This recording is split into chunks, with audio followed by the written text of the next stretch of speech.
Sarah Mitchell ran a company worth $300 million. She'd closed deals that made grown men sweat. She'd built an empire from the ground up by 34. But that Tuesday afternoon, in a quiet courtyard behind the Riverside Children's Healing Center, she watched her 6-year-old daughter do something no doctor had been able to make happen. In nearly 3 years, Emma walked up to a stranger, a man in a navy work jacket kneeling on the concrete, tying his own daughter's shoe. Emma tugged on his sleeve, and she whispered 2 words. 2 words she hadn't spoken since the night her father didn't come home. Sarah froze, her tailored suit suddenly weightless against the cold stone wall behind her. Her hand flew to her mouth. Her voice, when it finally came, was barely a sound at all. "Say it again. Baby, please. Say it again." This is the story of how a 6-year-old, a maintenance worker, and a coffee machine on the 2nd floor helped a family find a way through something money couldn't fix. Stay with me. Sarah Mitchell was the kind of woman who made boardrooms go silent the moment she walked in. 34 years old, CEO of a tech firm in Boston, on the cover of Forbes 30 Under 30. She negotiated mergers like she was ordering coffee, calm, precise, untouchable. But every weekday at 5:30 in the afternoon, Sarah did something none of her employees would ever guess. She drove herself, not her chauffeur, just her, across the river to a quiet brick building on Maple Street, a place called Riverside Children's Healing Center. And the moment she stepped through those glass doors, Sarah Mitchell, the woman who terrified Wall Street, became someone else entirely. She became a mother who couldn't reach her own child. Her daughter's name was Emma, 6 years old, dark hair cut bluntly at the shoulders, quiet hands she always kept folded in her lap. Emma could put together a 100-piece puzzle in 12 minutes flat. She understood every word the adults around her said. She laughed at jokes, small, soft laughs that disappeared as fast as they came. But Emma didn't talk. Not shy didn't talk. Not going through a phase didn't talk. She hadn't said a single word, not one, in 2 years and 9 months. The doctors had a name for it, selective mutism. But that name didn't capture what it actually felt like. It felt like watching your daughter live behind a window and not being able to figure out which side of the glass you were on. Sarah had tried everything. Speech therapists at $400 an hour, child psychologists who drove up from Manhattan, music therapy, art therapy, play therapy, a specialist from Johns Hopkins who flew in once a month. She had spreadsheets. She had treatment plans. She had every resource a mother with money could possibly buy.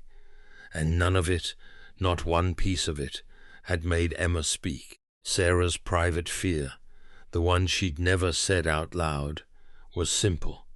She had built a perfect machine around her daughter, and her daughter was suffocating inside it. But Sarah didn't know how to stop building. Building was the only thing she knew how to do. The silence didn't start randomly. It started on a specific night. Emma was 3 years old. She was supposed to be asleep. She wasn't. What Emma heard that night was her parents fighting in the kitchen below. Voices climbing, sharp, final, and then the front door. Her father, Michael, said he'd be back in the morning. He didn't make it to morning. A drunk driver. I-90 overpass, 2 hours after midnight. Emma woke up to a house full of strangers with red eyes, adults who kept touching her hair, using words like arrangement and procedure, but never saying the word gone. Sarah told herself for years that Emma's silence was grief, but grief had a shape she could understand. This felt like something else. This felt like Emma had made a decision that at 3 years old she didn't have the words to explain. The therapist would later try to explain it to Sarah this way. When small children are present at a moment of family rupture, sometimes their brains do something we don't have a clean word for. They connect the wrong dots. They decide that they caused it, not through logic, through being 3 years old and frightened and in the wrong room at the wrong moment. For Emma, somewhere in that small, scared 3-year-old logic, speaking itself had become dangerous. Her voice, somehow, was the thing that had made her father leave. She had been silent ever since, trying to keep what was left of her family safe. His name was David Reynolds, 36 years old, maintenance coordinator at the Riverside Children's Healing Center. He fixed broken windows. He restocked supply closets. He moved chairs when the therapy rooms got rearranged. His salary was $41,000 a year. Most of the parents who walked through Riverside didn't know his name. Some of them didn't even see him. It wasn't cruelty. It was just the way attention works in a building full of urgent things. David had learned not to take it personally, but he hadn't always carried a tool belt. For 9 years, David had run a small carpentry shop 2 towns over. He built bookshelves for young families, cribs that fathers were too proud to admit they couldn't assemble, a handful of kitchen tables that had outlasted the marriages they were built for. He was good at it. He loved it. Then his own marriage fell apart. His wife Jennifer left on a Sunday morning in October. She said she needed someone willing to feel things alongside her, not someone who tried to fix everything by hand. David got the apartment. She got the freedom. And their 7-year-old daughter, Lily, got bounced between 2 homes that didn't fit her anymore.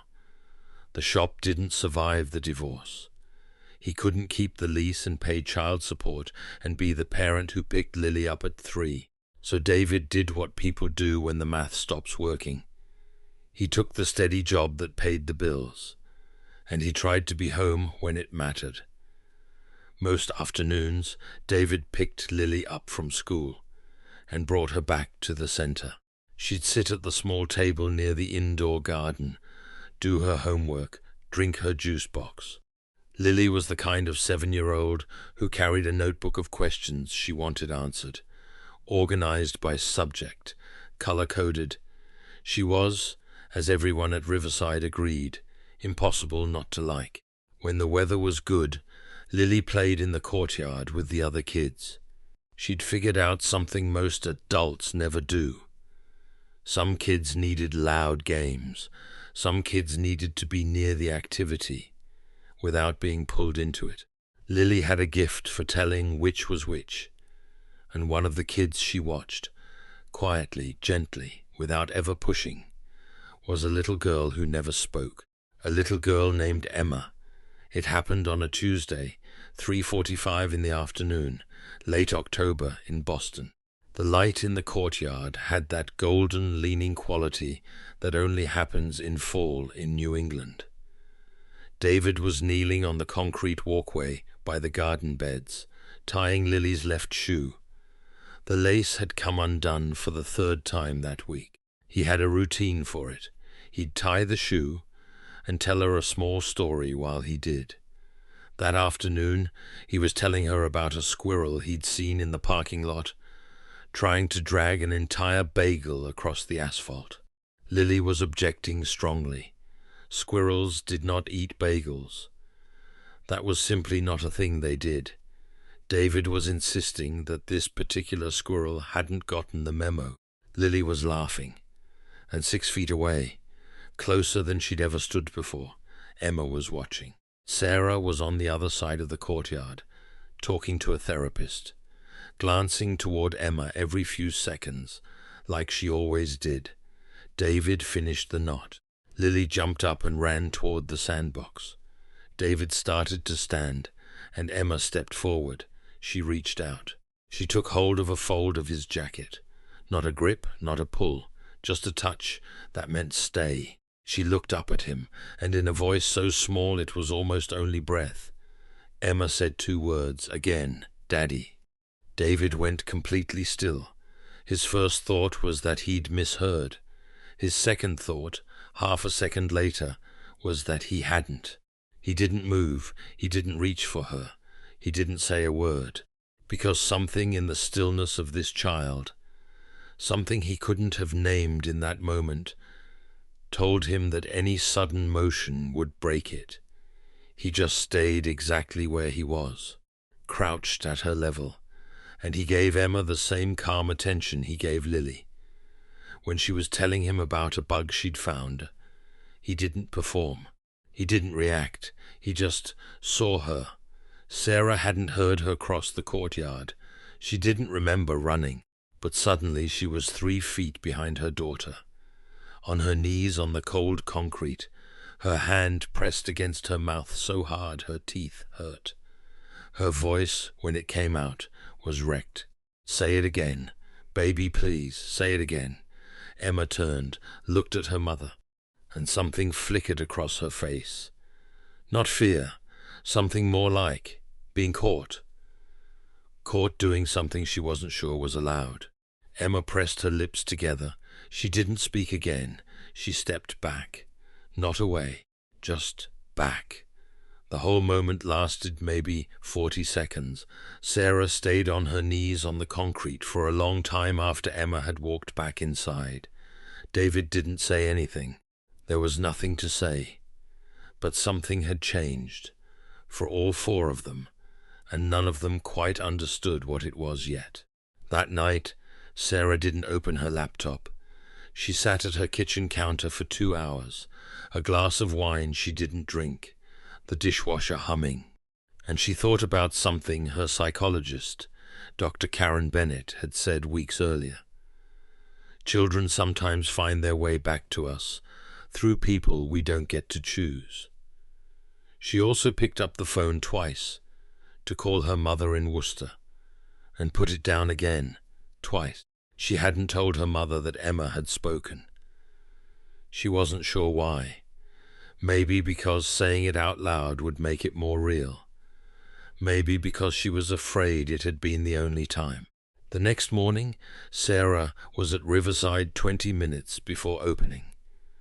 She asked Dr. Bennett to walk her through Emma's case again, from the beginning, not because she didn't trust the work, because something had moved, and Sarah needed to understand what. Dr. Bennett was 61 years old.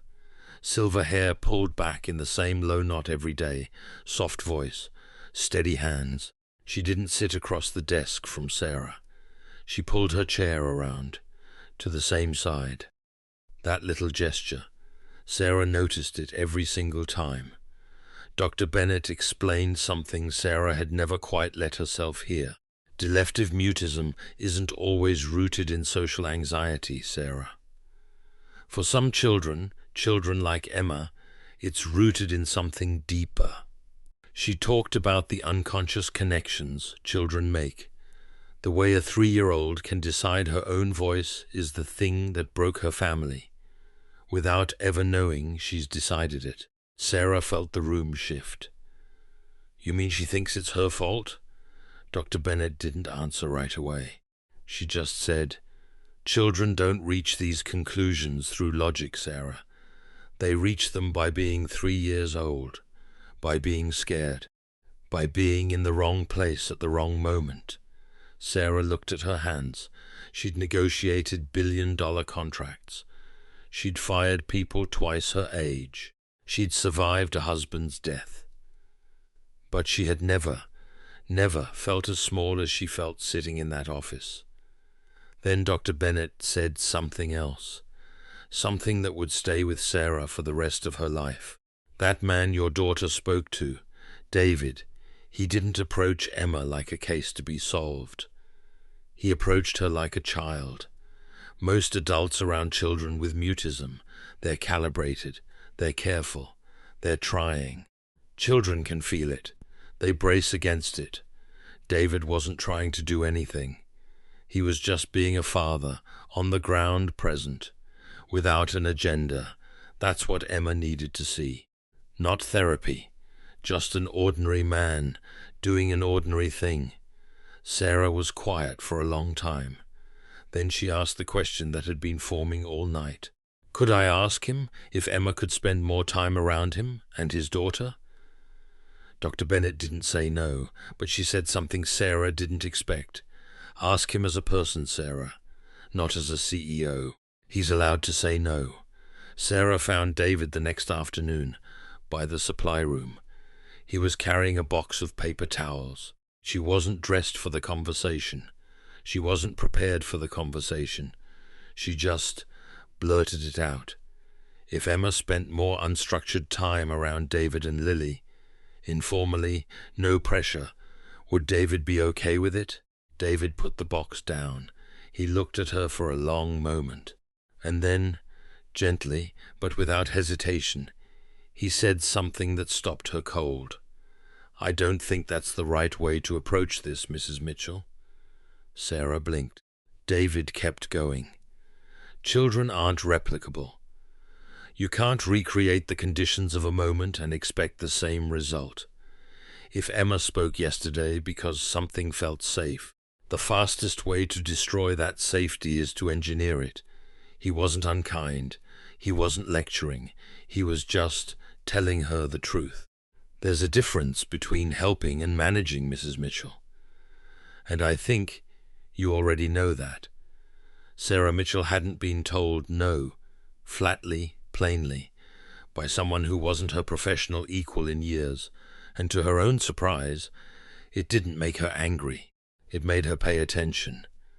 She drove home that night and thought about something her assistant had said 2 months earlier, when they'd had to lay off 12 people. Her assistant had cried. Sarah hadn't. Sarah had organized the severance packages and moved on. She thought about that now. She thought about how often, in her life, she'd treated people like projects, including her own daughter. And she wondered, for the first time in a very long time, whether the thing she was best at was also the thing that was breaking everything. What happened over the next 3 weeks wasn't a strategy. It was just afternoons. Sarah quietly shifted her schedule. She didn't announce it. She didn't tell David. She just made sure she was available in the courtyard during outdoor time. She didn't manufacture encounters. She just let Emma be near Lily, near David. And she watched. She watched Lily, 7 years old, no training, no degree, instinctively know how to be around a child who didn't speak. Lily would sit next to Emma over a puzzle, talk enough for 2, and Emma would listen, really listen, with her whole body. Once, Lily reached for a yellow bucket without finishing her sentence. Emma handed it to her, before Lily had asked. Sarah was sitting on the opposite bench when it happened. She put her coffee down, because she realized, with a kind of quiet, terrible honesty, that her daughter had just communicated with another human being, without using a single word. For the first time in 3 years, another afternoon, Sarah watched Lily place a small stone on the corner of Emma's puzzle. A page weight, Lily called it, for when the wind picked up. Emma studied the stone. Then she picked up another one, slightly smaller, and placed it on the opposite corner. 2 girls, no words, a puzzle that was no longer going anywhere. Sarah didn't write that one in her log. Some things weren't data. It was during one of those afternoons that Sarah and David first talked. Not about Emma, not about therapy, not about anything important. She asked him if the second-floor coffee was always that bad. He told her there was an 11-minute window in the late afternoon when it was almost drinkable. She laughed.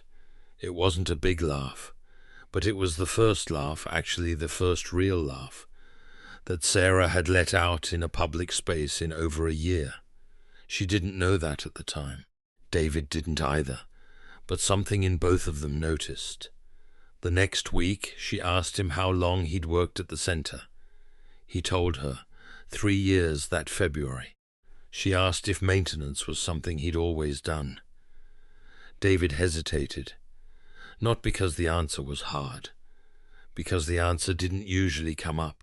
He told her about the carpentry shop, about the cribs and the kitchen tables, about Jennifer leaving, about the lease he couldn't keep and the daughter who needed a parent in the parking lot at 3.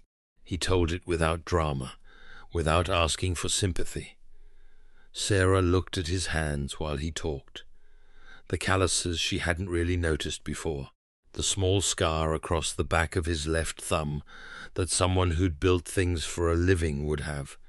She recognized that kind of choice, not because she'd made it herself, but because she'd watched her own father make it, quietly, when she was a kid. Her father had been a high school janitor in Worcester, Massachusetts. He'd raised 3 daughters on $26,000 a year. He'd died when Sarah was 22. She hadn't talked about him in business meetings in over a decade. She found herself telling David about him now, standing by the supply closet. Of all places, David listened. He didn't try to relate. He didn't try to compare. He just listened. And when she finished, he said one sentence. Sounds like he raised someone who turned out okay. Sarah went home that night and cried for 40 minutes in the parking garage of her apartment building, the fluorescent light above her car flickering the whole time. She couldn't have told you why. She just knew that something, somewhere, was finally allowed to come loose. It was Rachel Stone who saw it first, Sarah's operations director, 42 years old, sharp suits, sharper instincts. A reporter from a Boston business magazine had been trailing Sarah for a profile piece. The photograph was simple. Sarah and David, in the courtyard. Not touching, not doing anything dramatic, just talking. But the way they were leaning toward each other. The way both of them were entirely focused on the other person. It didn't look like a CEO talking to maintenance staff. It looked like the kind of attention people pay to someone they've decided to let in. Rachel slid the phone across the conference table on a Thursday morning. Sarah looked at the photo. She said, "What's the problem?" Rachel's answer was quiet, careful, and by the end of it, settled in a small dark corner of Sarah's mind, perception. Optics, a young female CEO, a board half full of men over 65, a maintenance worker with access to her daily schedule and her child, people who would say he was positioning himself. Sarah said, "He's never asked me for a single thing." Rachel said, "Perception doesn't require facts." Sarah didn't argue further. Rachel wasn't a villain. She was just doing her job, protecting a CEO's career from a story she didn't yet understand. But the words had landed, and they did their work in the dark. David noticed the shift within 3 days. It wasn't coldness. Sarah wasn't capable of being cold to him anymore. But she stopped arriving at the same time. She was more formal when they crossed paths. She stopped sitting on the bench. David understood immediately. Someone had said something, and it had done its work. He didn't push back, because he'd learned, the hard way with Jennifer, that the worst thing you can do when someone is figuring something out is to keep pressing against their defenses. And because Lily had started asking every single morning, "Are we going to see Emma today?"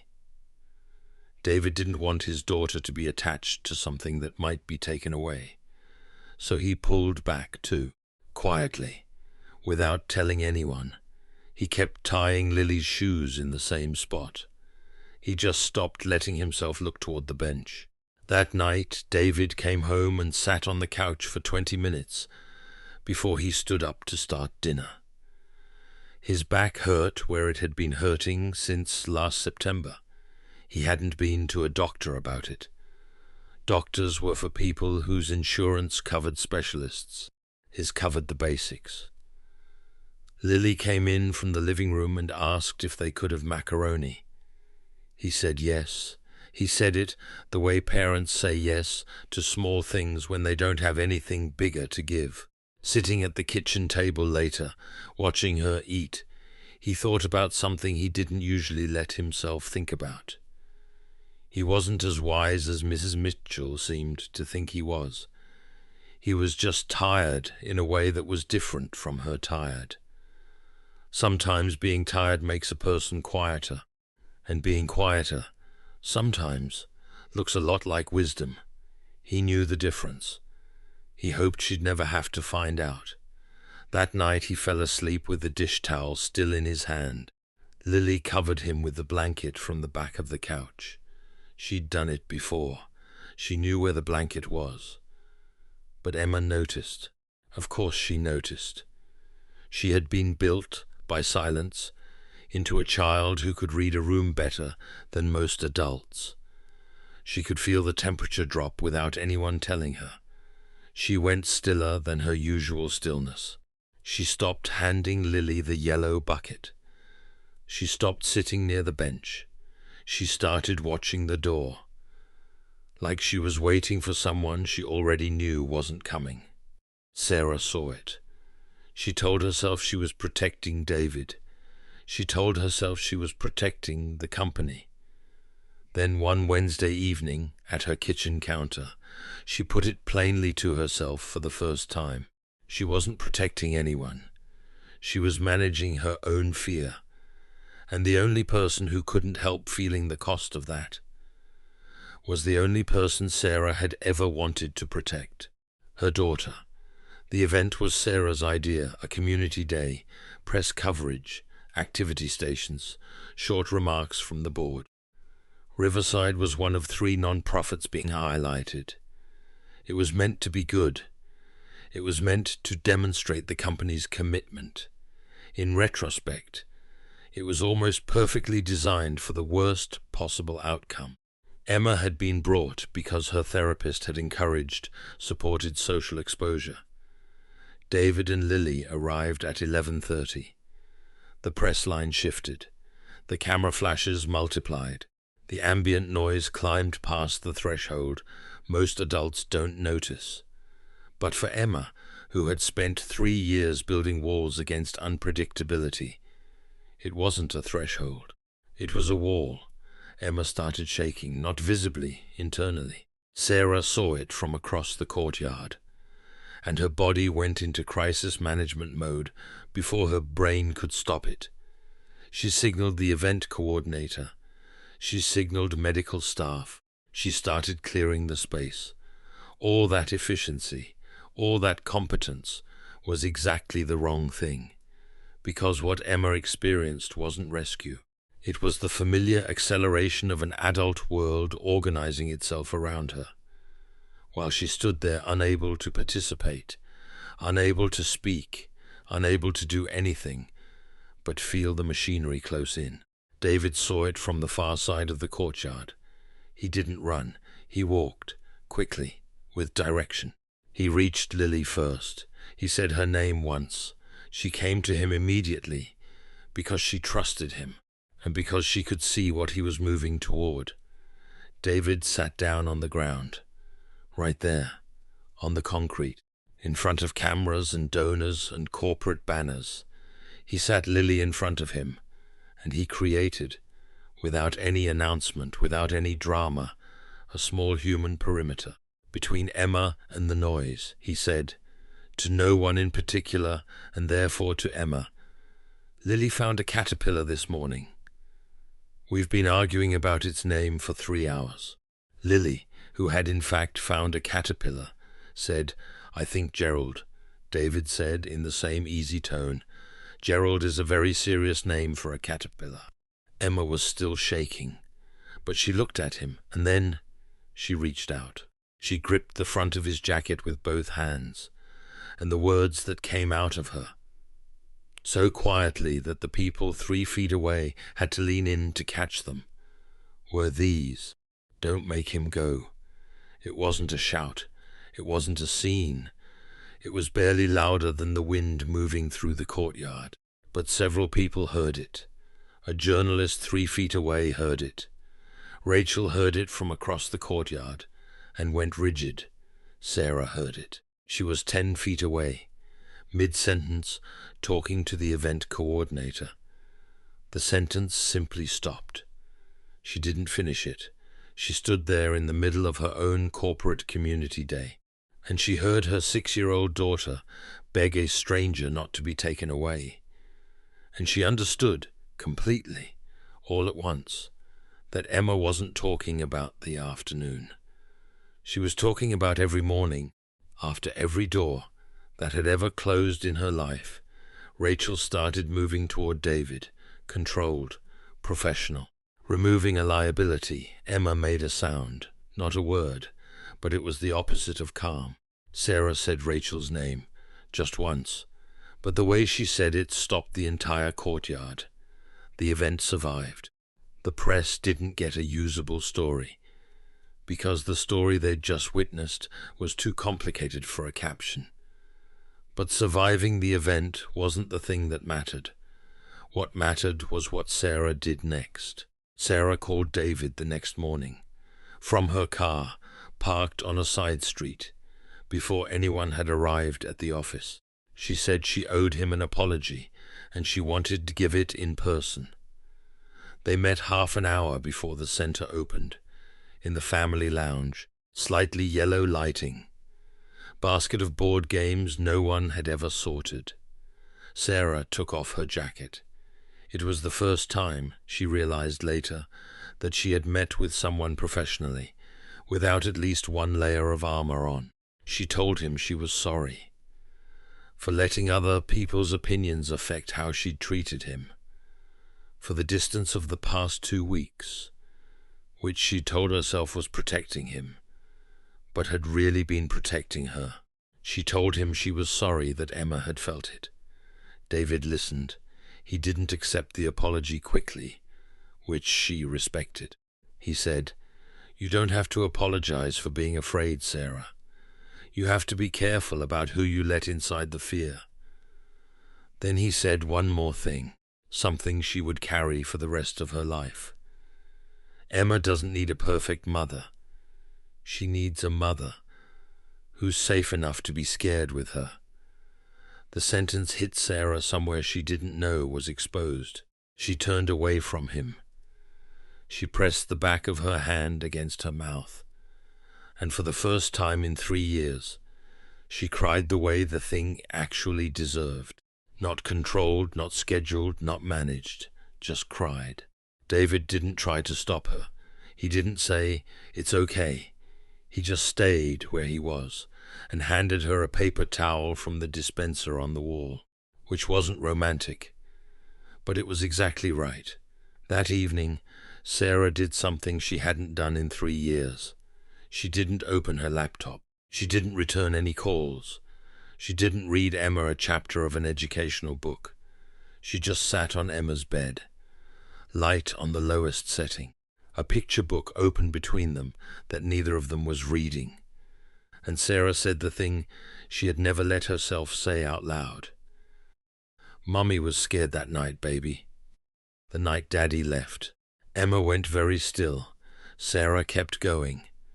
"Mummy was scared, and Mummy made some mistakes because of it. And Mummy has been trying so hard to fix everything that I forgot to just sit with you inside the scary part. I'm sorry, baby.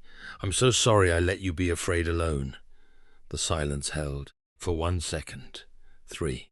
And then Emma made a sound, half a sob, half a word, and she pressed her face against her mother's side with a force that was almost desperate. Small arms locked around Sarah's waist, and she cried the way only a child cries, completely, without reservation. Sarah held her. She didn't try to organize it. She didn't try to fix it. She just held. After a long time, Emma lifted her face. Her eyes were swollen. She looked at her mother with the expression of someone who had been carrying a question for a very long time and had decided, finally, to ask it. "Mummy, don't be mad if I talk," Sarah broke. "There's no other word for it." She held Emma's face in both hands, and through everything that was making it almost impossible to speak, she said, "Your voice, baby. Your voice has never been the thing that made me angry. Not one time. Your voice is the most beautiful sound in the world." Emma blinked once. She settled back against her mother. She pulled the picture book between them, and she pointed at a word on the page. And she said it, just one word, out loud.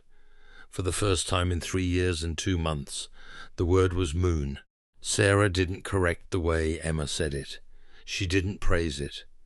She just nodded, the way you nod when someone tells you something true. And then she pointed at the next word, and waited. Emma looked at the page for a long second, and then she said that one too. The next morning Emma didn't speak. Sarah didn't ask her to. Sarah poured the milk, set the spoon next to the bowl, sat down. 3 days went by. Not one word.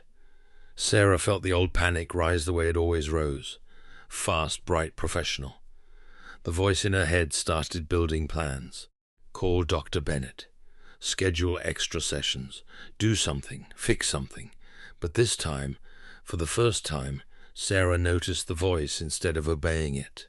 She noticed it the way you notice a song stuck in your head. You don't have to sing along. You can just let it play and keep pouring the milk.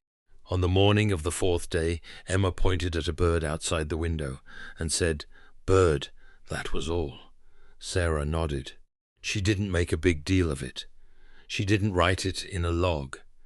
She just poured a little more milk into Emma's cereal.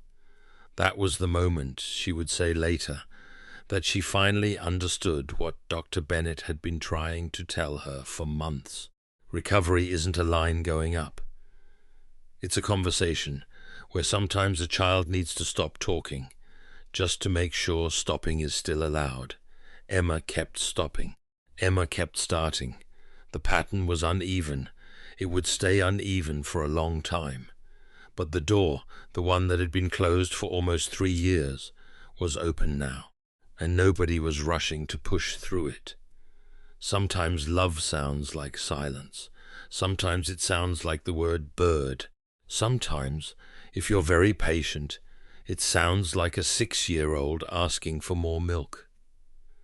The following Monday, Sarah walked into her executive team meeting and addressed the photograph before anyone else could. She looked directly at Rachel, and she said something the company would talk about for years. "David Reynolds is a person who helped my daughter in a way that none of our resources, our systems, or our considerable budgets were able to do. He helped her by treating her like a child instead of a case. I will not have his name used as a liability in this organization, and I will not have speculation about his motives tolerated in this building." She paused. We put corporate image ahead of the emotional health of a 6-year-old child. That is not a mistake we will make again. Rachel wasn't fired. Sarah didn't believe in public humiliation as a management tool. But Rachel was spoken to, privately, at length, and by the end of that conversation, Rachel understood something she hadn't understood before. She had miscalculated where her CEO's priorities actually lived. The company expanded its partnership with Riverside, not as a PR initiative, as actual operational funding, for more staff, better materials, a redesigned family space that Dr. Bennett had been requesting for years. David was asked if he wanted to consult on the design. He said yes, on one condition, that it be built around what the kids actually needed, not around what looked good in a press release. Sarah sent back word that those were her exact instructions. They started meeting on Tuesday afternoons to review proposals. The first time David walked into the conference room with sketches, not drawn on a tablet, but on a yellow legal pad in soft pencil. Sarah noticed the way the architects went quiet, the way they leaned forward, the way old skill when it shows up, makes a room reorder itself. David's sketches had a child's reach in them, a shelf height a 6-year-old could actually use, a bench wide enough for a parent to sit beside a kid instead of across from them, a reading corner without a single right angle, because right angles, he said, made small bodies feel watched. The architects took notes. Sarah didn't say anything. She just watched a man she'd once walked past in a hallway tell a room of professionals what their building had been missing. The Tuesday meetings were professional. Both of them knew they were also something else, something growing slowly, something neither of them was rushing. 6 weeks later, on a Friday afternoon in early December, David was in the courtyard replacing the chain on the old swing set. Lily was at the far end of the yard, explaining something complicated to one of the staff. Emma came through the garden door at 3:58. Sarah was 2 steps behind, carrying 2 cups of coffee from the second-floor machine. She had learned the 11-minute window. Emma walked directly toward David. She stopped a few feet away. She watched him work for a moment, the way she'd watched him tie a shoe weeks earlier in this same courtyard. Then she turned around, and she looked at her mother. Her voice was clearer than it had ever been. Not loud, not effortless, but entirely there. She said, "Mommy, can he stay?" Sarah stopped walking. The 2 cups of coffee were suddenly very difficult to hold. She looked at her daughter, this small, precise person, who had come back to her 1 syllable at a time, and she felt the entirety of the last 3 years collect itself into this single ordinary moment. She crouched down. She set the coffee cups on the bench beside her. She pressed her lips to the top of Emma's head, and she held them there. David had set down the chain. He was watching the 2 of them. He understood what the question was actually about. And he understood that the answer wasn't something you gave in a courtyard on a Friday afternoon. It was something you built, carefully, over time, starting with small things, not skipping steps. He looked at Sarah. She had stood back up. She wasn't wearing the face she wore in boardrooms. She was wearing the face of someone who had finally put the armor down and was finding out whether the ground would hold. She didn't make a declaration. She didn't promise anything large. She just said, "If you want. We could start with dinner." It wasn't much, but it was offered without qualification, without the careful architecture of a woman managing her exposure. It was just a sentence. The way things are said when you've finally stopped being afraid of what the answer might be. David looked at Lily, who had appeared at some point during this, arms crossed, expression of enormous satisfaction, as if she'd personally orchestrated the whole thing. He looked back at Sarah. He said, "Yeah, I'd like that." The light had gone the color of old gold. Lily was already telling Emma about a caterpillar named Gerald, speaking slowly, because she had learned to speak slowly, and Emma was listening, with her whole body turned toward the voice she had chosen to let in. The swing set was still unfinished. The chain was lying coiled in the grass. It could wait. The 4 of them stood in the courtyard in the last of the afternoon light. A woman in a tailored coat she had stopped using as armor. A man in a navy work jacket with a yellow legal pad sticking out of one pocket. A 7-year-old with a notebook of color-coded questions. A 6-year-old who had, for now, chosen to stay on this side of the glass. And nothing was resolved. Not the way resolutions look in movies. Clean, complete, tied with a bow. But something was beginning the way real things begin, imperfectly, without ceremony. One small word at a time. There's something else that happened. Sarah didn't know about it until the next morning. The night Emma said the word moon. After Sarah had finally fallen asleep, Emma got out of bed. She walked, in her socks, down the hallway to the kitchen. She took the magnetic alphabet letters off the refrigerator door, and she spelled on the kitchen floor 2 words. She left them there for her mother to find in the morning. The 2 words were, "Thank you." She didn't know who they were for. The man in the courtyard, the woman who had finally sat down beside her in the scary part, the 7-year-old who had handed her a stone, maybe all of them, maybe herself, 3 years younger, on the night she'd decided to go quiet. Sarah found the letters at 6:15 the next morning. She didn't move them for 2 days. There's a kind of person we all walk past without thinking, the one fixing the lock on the door we just pushed through, the one wiping down the table we're about to sit at, the single parent in the school pickup line who looks like they haven't slept. We don't mean anything by it. There's just so much to look at, and so little time. But children, the most honest watchers in the world, they don't filter. They see who's actually there. They see who kneels down to their height, who answers the question instead of the parent, who tells a story while tying a shoe. And one day, sometimes years later, they speak to the person who saw them first. Not always the one with the right title, not always the one we expected. Sometimes the one with calluses on his hands and a yellow legal pad in his pocket. That's the part of this story that's worth carrying, not the lesson, the picture. A man kneeling on concrete, a girl tugging on a sleeve, 2 words, and a mother in a tailored suit she had finally stopped hiding inside, hearing her daughter say them. If this story stayed with you, don't share it yet. Sit with it for a few minutes first.